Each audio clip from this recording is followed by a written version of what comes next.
Go for that. It's the same Disney Pixar case you just heard. Mm-hmm. With different name. Okay. A little background on Walt Disney.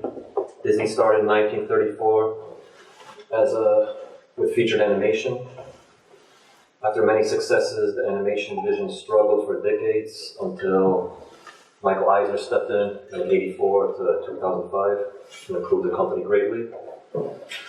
Walt Disney Animation struggled after '94, growing from 275 animators to 2,200 by 1999, increasing salary from 125K to 550K. Holy fuck, they made that much money. Oh shit, okay. And in 2002 started massive cost cutting.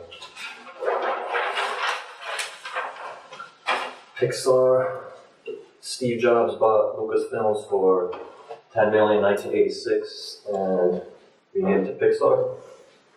He subsidized Pixar with $40 million from his fund. Okay.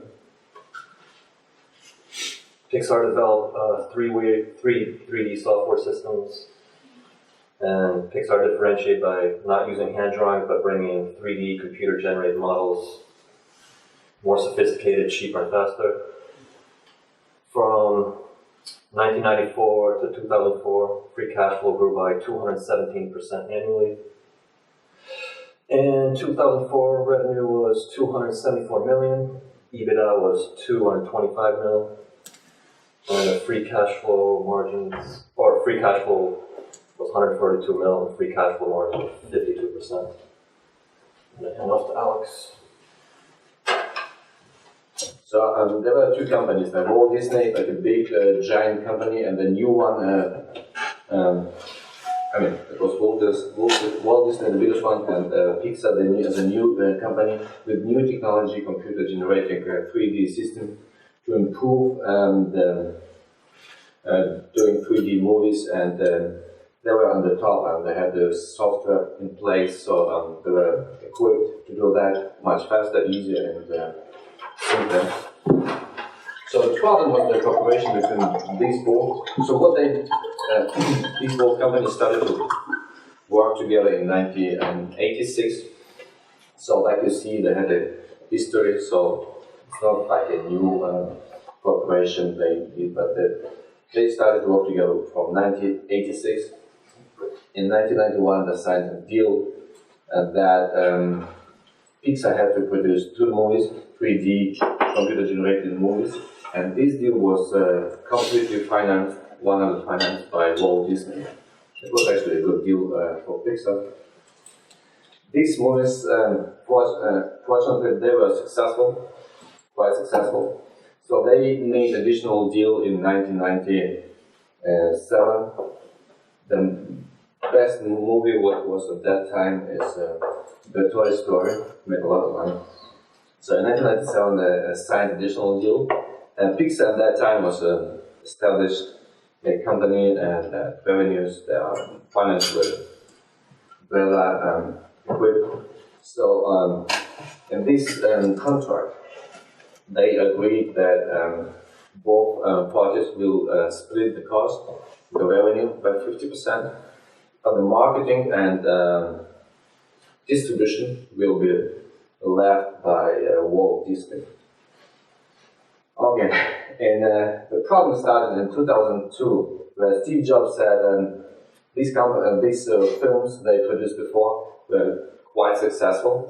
He's like a Russian. He wanted to come back and say, guys, it was very successful. I want to have the rights for the movies back, and we are able to pay the cost completely for the movies. So that was actually the biggest problem between Walt Disney and Pixar. But the problem was the point was to negotiate the sequel of the movies, like Toy Story 2, Toy Story 3, because that was the foundation was already built here. But now Steve Jobs said, no, I want to have it off. So that was actually the point, the problem between those companies. So now we come to my favorite subject, the finance. Now I want to step back from finance. We didn't go into details. Anyway, we made also the free cash flow and discount cash flow analysis just to show you how it works. So, like Joe said, this company, the Pixar company, was quite successful.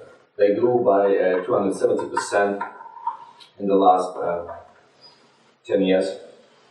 They have like, we took the last year to make our analysis because we thought that this can be a great basis to make the projection, to make the free cash flow analysis for the future, and to make this discount cash flow. So we didn't go 3 years behind. Usually what you do, you take the last 3 years for analysis or to project for the future. But the jumps in the last 3 years was that amazing, you cannot project with the same percentage in the future. Okay, so we took the last year, the revenue, like Joe said, was 274 million. EBITDA was 225 million US dollars. Free cash flow was 142 million. So it makes us a Huge margin. free cash flow margin by 52%. So like you see, this company was quite successful. And money was available like crazy. So we made our calculation just to compare the price. I mean, we knew we checked on online what was actually the price paid for the company.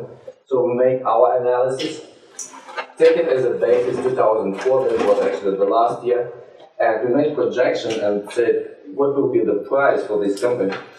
So we made the best case scenario and the worst case. So in base case, we said, okay, maximum what we can pay is 3.8 billion based on the EBITDA, and free cash flow will be like 2.4 billion. In the worst case, the minimum price will be like 1.9 billion or 1.3. So you get also the multipliers for the best case scenario 17 and here 9. And what did they pay for it? Okay, this is the fucking deal. I mean the price was 7.4. Actually, that was the value of the calculation of the value of the company. You mentioned it again. So the multiplier was 52 for that company. So why we made this free cash flow analysis, just to compare, just to show you the difference, what was So they paid 3 times. more than its actual price.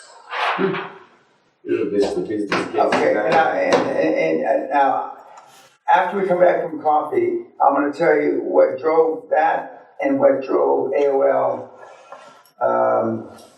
acquisition. And you asked me about one other acquisition. There was a famous one that they overpaid. What was the other one? No. Anyway, I'll explain. Nabisco. Nabisco.